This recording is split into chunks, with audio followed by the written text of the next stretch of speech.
the thing that we do less well than anything else at church, I believe, is our local evangelism. We do better at foreign evangelism. We do better at Bible school. We do better at conducting our services. We do better in benevolence. The thing that we probably in congregations, that certainly is true where I am, and I expect it's true in most congregations, that the thing we wish we did better, more than anything else, is our local outreach. And after all, what should be our main function? I mean, what's the main thing we ought to be doing? Is the local outreach. And so we could spend a lot of time talking about why we don't do better, but that's not really the point, is it? We need to find out what we can do to do better.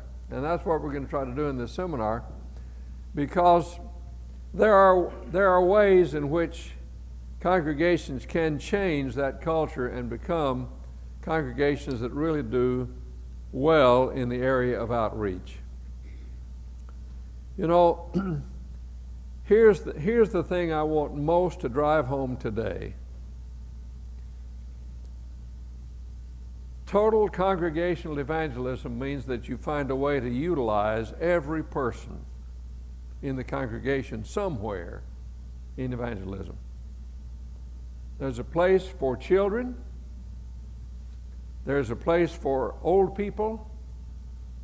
There's a place for everybody in between.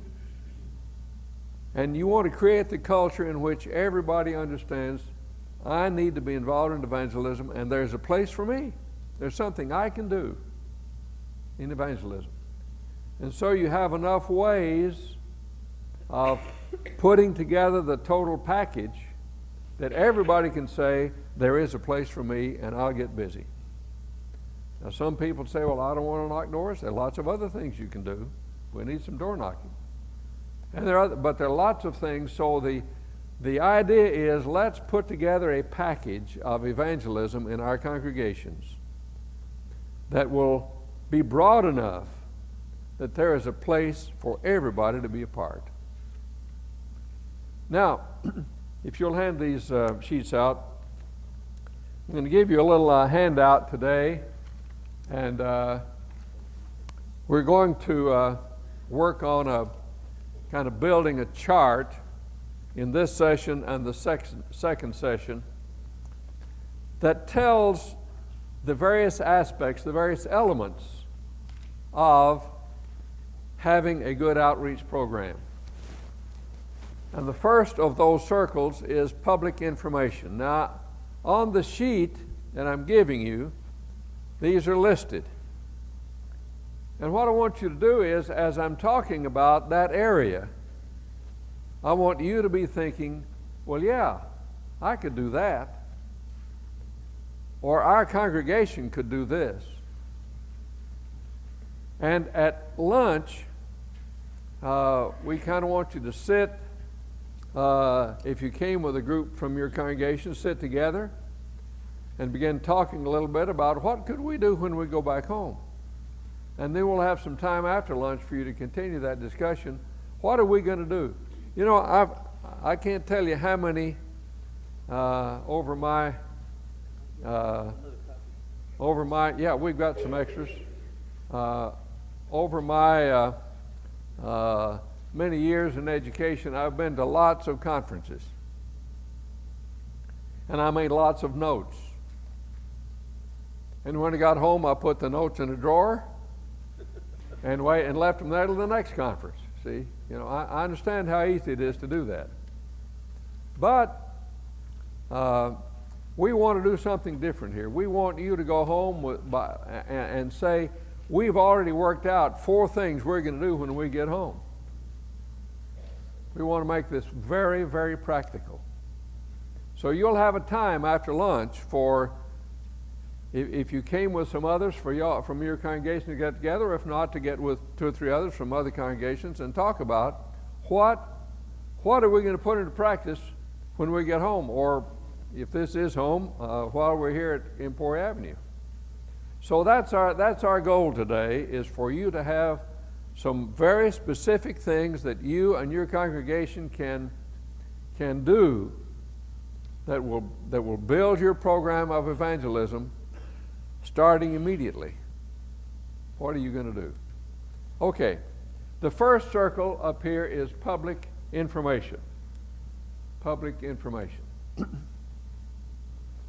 have a good total program of evangelism, you need to do things that make you to have a good name, a good reputation in your community.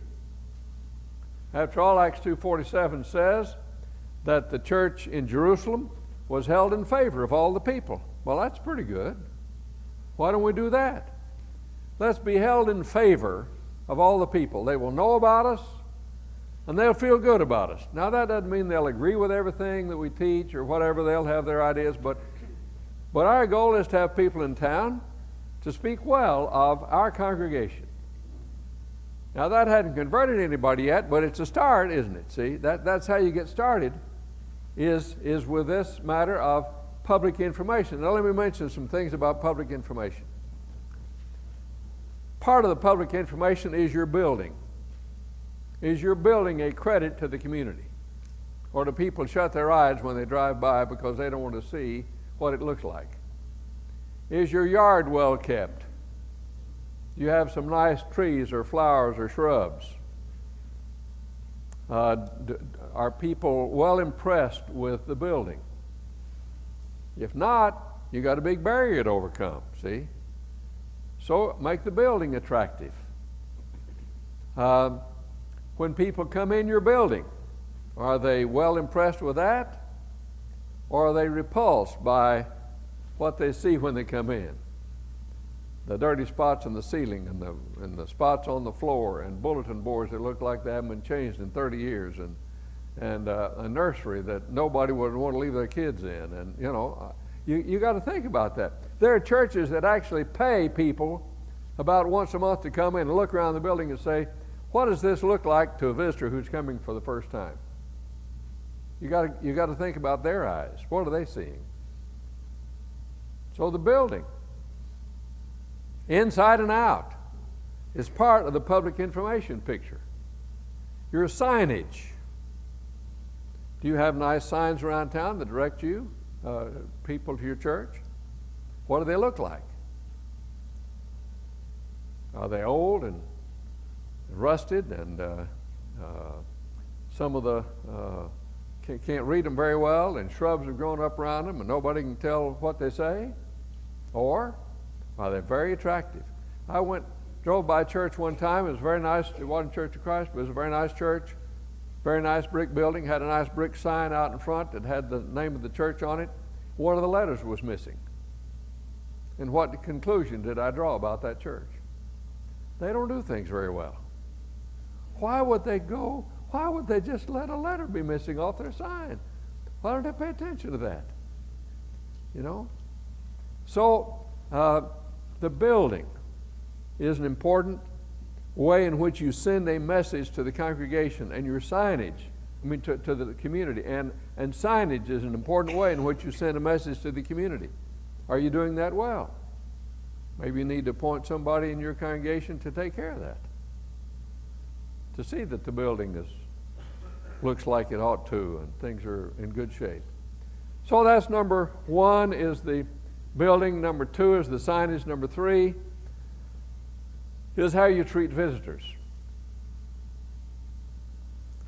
How do you treat visitors? Most of us have visitors to our services.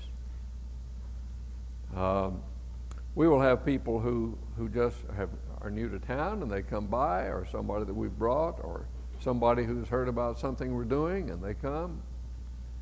How are the visitors treated? Boy, that is really, really important. If they've made the effort to come to your congregation for a service or for vacation Bible school or whatever it is, that you really ought to be making the very best impression you can on them and getting some information about them so you can follow it up. So when they come, you want to have somebody there to greet them. Do you have greeters at the door who greet the visitors, who make a very good impression as people enter, can take them to where they need to go to class or whatever? Do you get the information from the visitors about their name and address and phone number and email.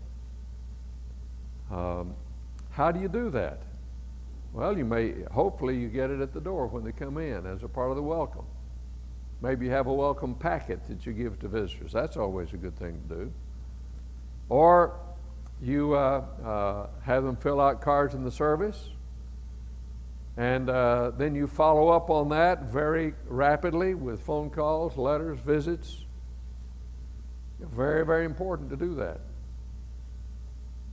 How well are you doing that? How well are you taking care of visitors who come? I knew one congregation that had their teenagers, gave them special jackets, and they stood at the doors and welcomed people and took them to the class they needed to go. You don't think that made a good impression?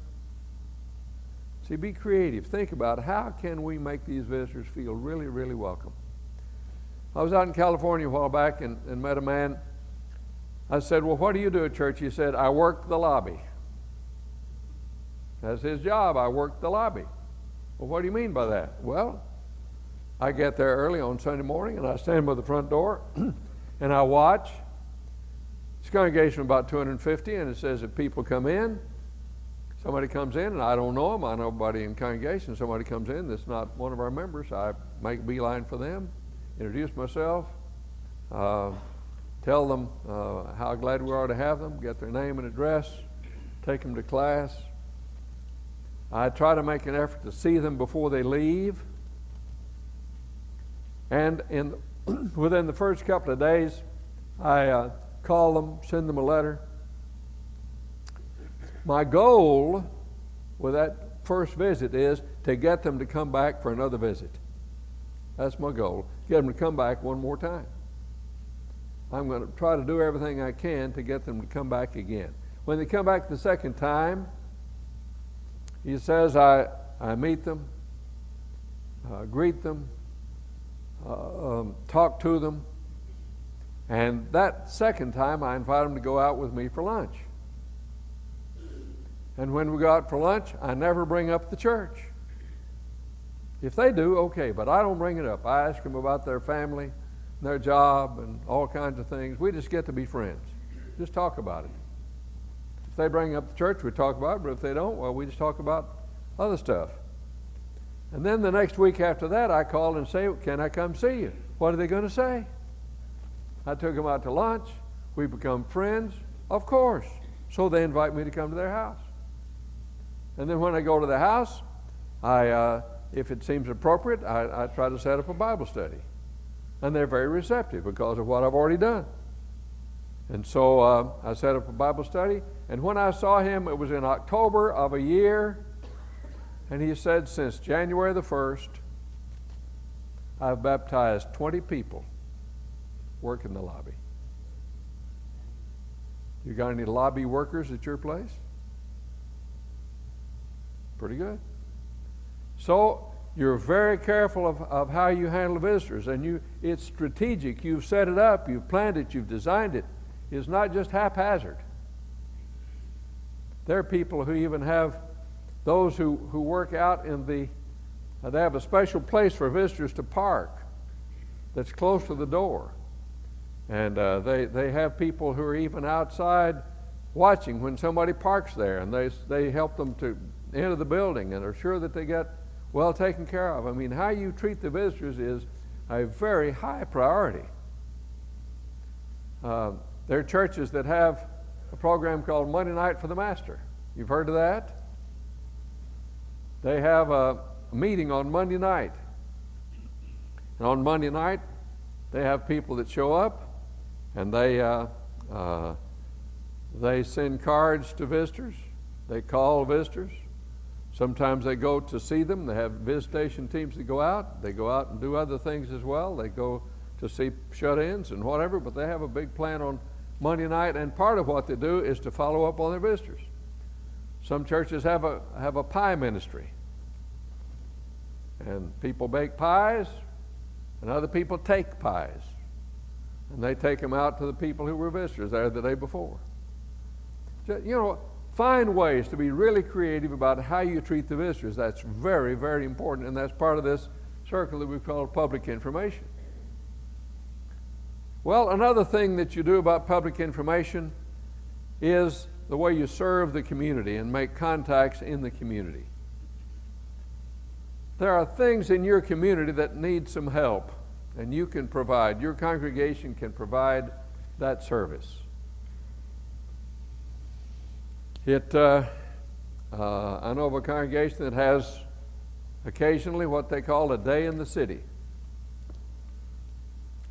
And they have somebody who goes around, or several people who go around and find projects that need to be done, a park that needs some help in their town, a school that needs the playground cleaned up and things painted and worked on, or something inside the school that needs to be done, or some person whose house is in yard and house is in disrepair, maybe a widow or somebody who can't afford to do this, and they find that, or other projects of that sort, and they get those set up, and then on a given Saturday morning, members of the congregation come, and they're divided into teams, and they go out and do this work. And there's somebody who's prepared and ready to take them and tell them what to do and everything, but they go out and do these community projects. They got a letter from one of the schools. I say a letter, it was a big poster that said, signed by every kid in school, said, "Thank you, Church of Christ." How much is that worth? See? Building goodwill, gaining favor with all the people. So you need to be doing things that put you in a good light in the community. So these projects, community projects, down at the congregation where I attend in Memorial Road Church, Edmond has a 4th of July celebration. And we go every year and help with the watermelon distribution. They buy the watermelons. We wear signs that say Memorial Road Church of Christ, and we give out the watermelon. Well, that's pretty good. And boy, the city fathers like us. They think that's great that we will take care of that for them every year. Well, just gaining some goodwill, having people see you in a good light. That's very, very important to do that, because that lays a foundation of being known and being well thought of. My cousin Ira North, whom some of you may have heard of, been gone now for 20 years or so, told the story of how he was in the church building at Madison one day, and he heard this faint knock on the door, and he went to the door, and here was a young girl standing there, and she said, "Isn't this the church that helps people?" Boy, that's rich. That's really good. You ought to be the church that helps people. So you have benevolent programs that help people. If there's some kind of crisis in the area, you are there to help. You are the church that helps people. You're building goodwill, and you're showing your Christianity.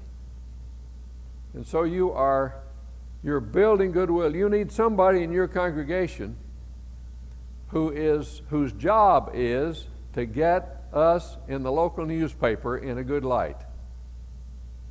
That's their job. Just last week in the Daily Oklahoman, there was a big story about the Thanksgiving meal distribution that we do every year, which we take out about 1,500 noon meals on Thanksgiving. And here's a big article in the paper about it. Well, that's part of gaining goodwill, see? So you are doing things in your church that others would like to know about. Lots of times the newspaper is looking for stories with local interest. Have somebody who is alert to that and saying, okay, we're about to do this. That'd make a good news story. I've made friends with people in the newspaper. I'm going to go down and take care of that. Or we're having a special event or a special speaker or whatever it is. But you're gaining goodwill by getting yourselves in the local newspaper. Of course, you may want to do some advertising, things like that too. That's part of it. But you can get free publicity with good stories if you have somebody that knows how to do that. Now, All of this we've been talking about so far is the public information piece. We haven't converted anybody yet, but we're working on it, all right? We're working on it. We're building goodwill so that when you do the things we're going to talk about later, people already have a good feeling toward you and your congregation. They like you. They know where you are. They know a little bit about you.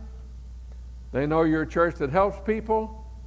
They feel, have a positive impression of you and your church. You've made an effort to get, to make yourself well known. And so you're well thought of in the community. That's number one. That's public information. Now, I hope you've thought of something here that, as I've been talking of, we could do that. Have you written it down on your sheet? We could do this, we could do that, we could do that. See, let's make this very practical, all right? Get some really specific ideas. All right, we'll go to the next one. The next circle is Christian living. Jesus talked about that, didn't he? Matthew 5, let your light so shine before men that they may see your good works and glorify your Father who is in heaven. What does he mean? Well, let your Christian living shine before people so that they will see that it's good to live the Christian life. I read a book a while back called The Rise of Christianity.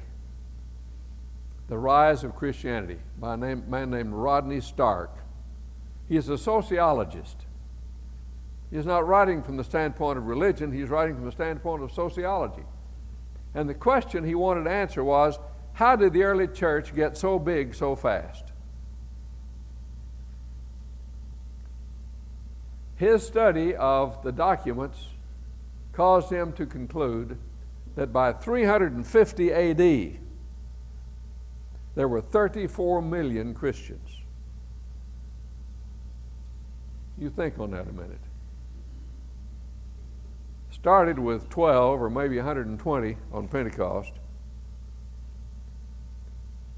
And by 350 AD, that's a little over 300 years, 34 million. Now, maybe his estimate is off. Maybe it's half that many. It'd still be a lot, wouldn't it? How did they do that? How did they get so big so fast? He wanted to know. And here's what he found out. He says the two primary reasons the church grew so rapidly is, first of all, by the way they lived. They helped people. They were good to people. When the plagues came through, they helped people to get well. They lived good lives. They treated people with fairness and honesty and kindness. They lived lives that caused people to say, those people over there, whatever you think of them, they sure live good lives. And the second thing, he says, was the way they died. The way they lived and the way they died. They were being persecuted. Now I want you to think about this a minute. Here is a group that's being severely persecuted. I mean, they're being taken out into an arena with wild animals and being eaten alive by the wild animals while the crowd watches. And people in the crowd say, I want to know more about that religion. Why? Because they went out to face death singing hymns to Jesus. And they said, man, we want to know what kind of religion it is that gives people that kind of strength to go out and face death in that way.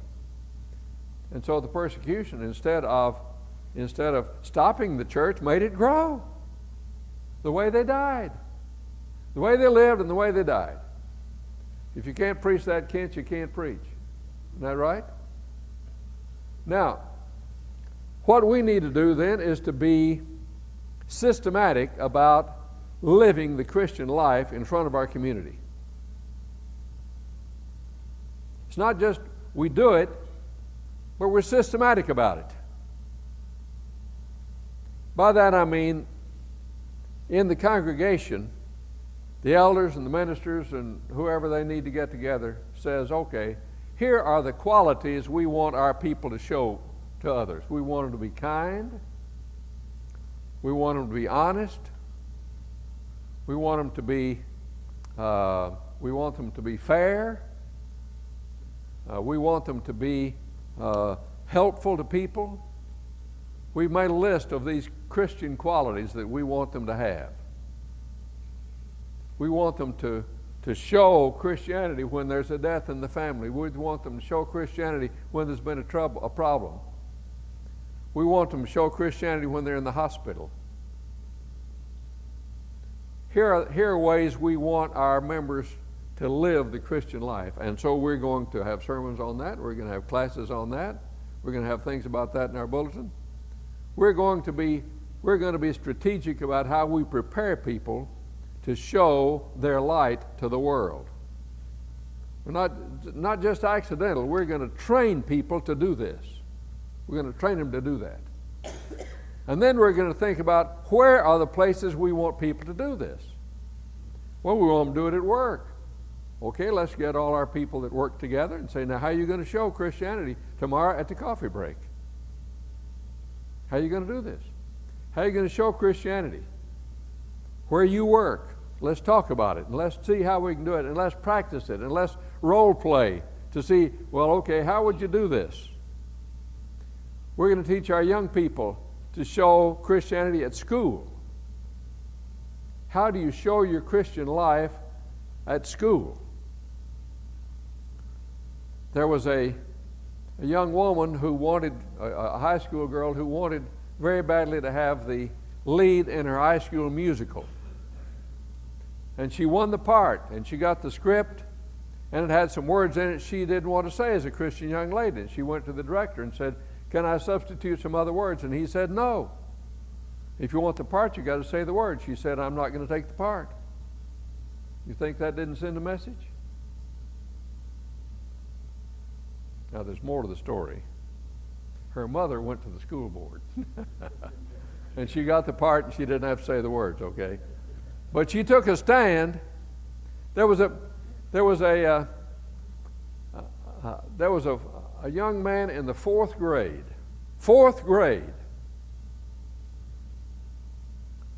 who lived a good Christian life and invited his friend to go to church, and he never came with him, but he saw what a good life this fourth grader lived. 20 years later, this man who had the friend in the fourth grade had a very serious illness, and he said, you know, it's time I got religious. Where am I going to go? I'm going to go where my friend, the fourth grader, showed me how to live. So school, train your young people how to show Christianity at school. How about athletics? Do you suppose being a Christian when you go to watch a ball game would be different from anybody else?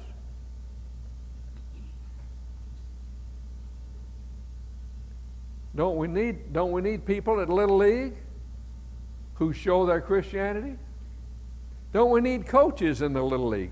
I know men who coach in the Little League because that's a way they can show their Christianity. A Christian coach is going to stand out, isn't he? I don't want to name any names, but coaches are supposed to treat their players well, aren't they?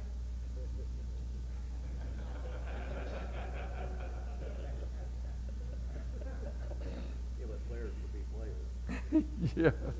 So anyway, whatever you think of that, we need Christian men and women coaching in Little League and other things as a way to show their Christianity at work. We need Christians in local service clubs.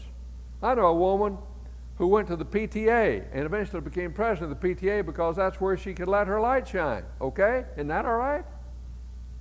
People who volunteer at various places because it's a place where they can let their light shine. So what am I saying? Christ says, let your light shine so that people will see your good works and glorify your Father who is in heaven.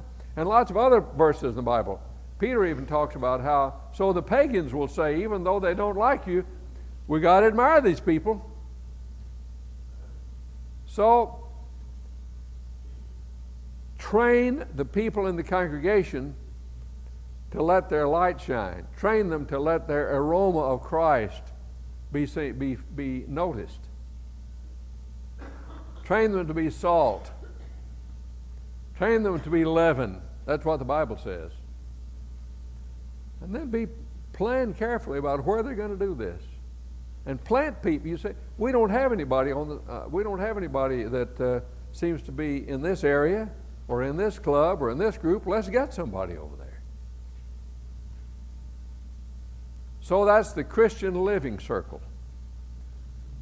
The neighborhood. Surely, we ought to show ourselves as Christians in our neighborhood. I know a man who's an early riser and takes a walk, and he walks around his area every morning and puts the newspaper right up by people's front door. That's his way of being a good neighbor, and everybody knows about it. That's pretty good. So there are things you can do in your neighborhood. Be the first one teach your members to be the first ones in the neighborhood to greet the new families that have moved there. Teach them to be alert to those that have problems and needs, that they can go and be the one to help them with food or helping them when they're in the hospital or whatever it is they need. Teach our members to be the first responders in their neighborhoods. What are people going to say? Well, I want to tell you. Well, those people live the Christian life. Have you seen the movie that's out now called Blind Side? Anybody seen Blind Side? Well, it's a pretty good movie, isn't it? What's it about? It's about a woman who did just what I'm talking about, isn't it? She took in a person who was homeless and helped him, and it's a very interesting story and a good movie. And shows how she showed her Christianity because that's what she believed in. And we need to be showing things like that. Okay, that's circle number 2, Christian living. Haven't converted anybody yet, but we're getting there, all right? You got to lay the foundation. Now, can everybody in the congregation take part in this Christian living circle? Who can't do that? How young can you start with that? Well, pretty young. Kindergarten, first grade, second grade. And you can keep doing that till you're as old as I am. Not much older, but so Kent missed it a little bit on his numbers, but not very much. Okay, now we got Christian living. Everybody clued into that one now. We're going to teach our people to do Christian living and to do it purposefully and strategically, and we're going to watch and say we need to put people in these places where we can have somebody who is showing Christian living in that setting. Okay, let's go to the next circle is conversational evangelism. Conversational evangelism. Conversational evangelism. How many conversations do you have a day? 5, 10, 15, 20, 25, 30, 35, 40. How many do you have? Count your cell phone. Count your text messaging. How many conversations? Well, that would vary, but most of us have quite a few. Into how many of those conversations could you work something about the church? Or about Jesus? Or about somebody at church who's doing something well? Not all of them, but more than you might think at first. Working something into the conversations you have about where you go to church, about something that's happened at church, about a verse from the Bible, about something the preacher said lately. Let me tell you some Bible stories about that. Jesus goes to the woman at the well. And what does he start talking about? How does the conversation start? Drink of water, okay? But before long, what are they talking about? See, he's turned it to spiritual things. That's what I'm talking about. Conversation about water, but before long, they're talking about spiritual things.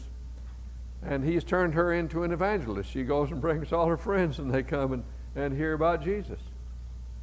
Paul is a great example of this. I mean, Paul is on trial for his life. What does he do? He tries to convert the judge. Paul is in the in the marketplace, the Areopagus in Athens, up on that hill, talking to the people.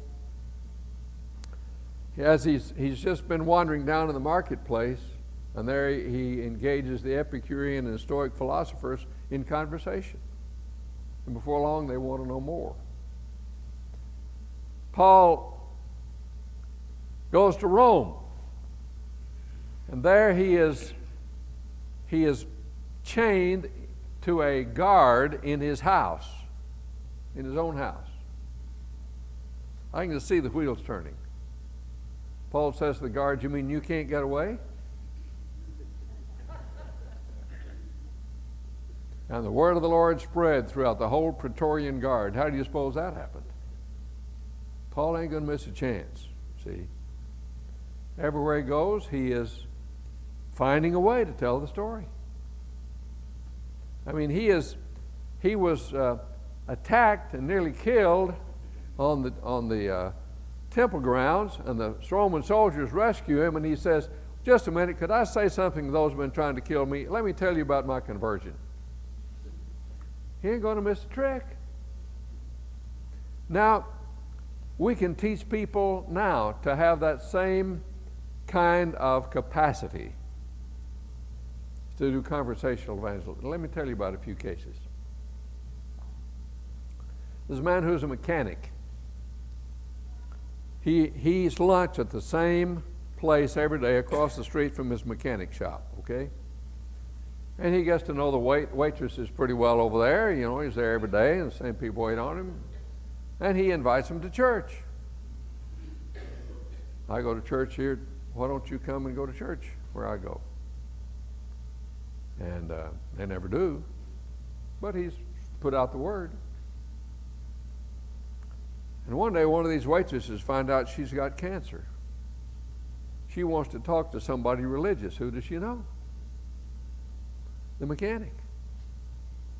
And so the mechanic says, "Well, I think it would really be good if you talked to our preacher, because I think he could help you." And so this woman gets some of her friends. Preacher meets with them. They have Bible studies. Before long, the woman and three of her friends are baptized into Christ. Conversation with a waitress in a restaurant. I know a guy who's got a Bible study going right now with his teller at the bank. How long a conversation can you have with a teller? Not very long, but long enough to say something, and you got a conversation started. A Christian woman goes to the beauty parlor. Now, you can look at me and tell I haven't spent a lot of time in the beauty parlor. But in any case, she's there maybe once a week or once 2 weeks or a month or whatever, however she goes. And she determines, ladies, have I got it right that they talk in the beauty parlor? Is that okay? Am I doing okay so far? Okay. So she says, if I'm going to talk, I might as well say something about the church. So while her beauty operator's operating her, why she says, you know, something really interesting happened at church yesterday. And she tells her about it. Our young people just went on a campaign to Honduras. Wasn't that a good thing? They went down there and did that. Or the preacher yesterday preached on this, and I thought it was really helpful to me. I'd just been reading in the Bible, and I read this verse, and I sure liked it. It was helpful to me. Just, you know, conversation. And then one day she says to her beauty operator, you know, would you and your husband be interested in a Bible study? My husband and I like to do that. The beauty operator says yes. So they had a Bible study, and the beauty operator and her husband and 2 of their older children were converted. Conversation in the beauty shop. I went down to buy some luggage. Now the clerk was very astute. He said, "Are you going on a trip?"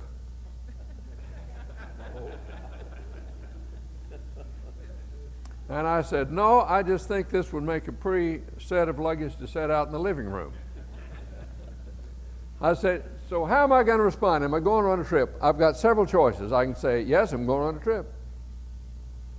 I can say, "Yes, I'm going on a trip to Africa," which I was. Or I can say, "Yes, I'm going on a trip to Africa to do some mission work." Or I can say, "Yes, I'm going on a trip to Africa to do some mission work. I'm from the Memorial Road Church of Christ. A lot of us go out to places around the world and do mission work. You ought to come out and see us sometime." Luggage costs the same price. But I planted a little seed. Just planted a seed, you know. Well, we need to be doing that. We need to be planting those seeds. And we can do it with conversations we're already having. How much do you have to increase the budget to do this?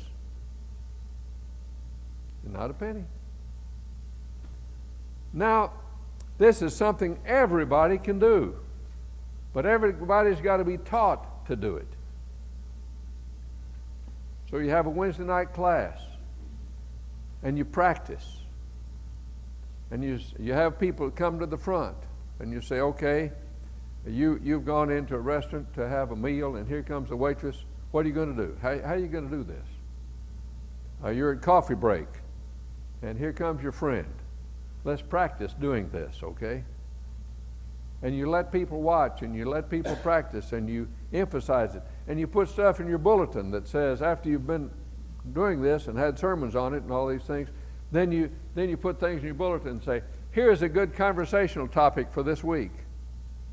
Vacation Bible School is coming up. Talk about it." And so you promote it. I mean, you really promote. You train the people to do it, and you keep it on their minds. You keep promoting it.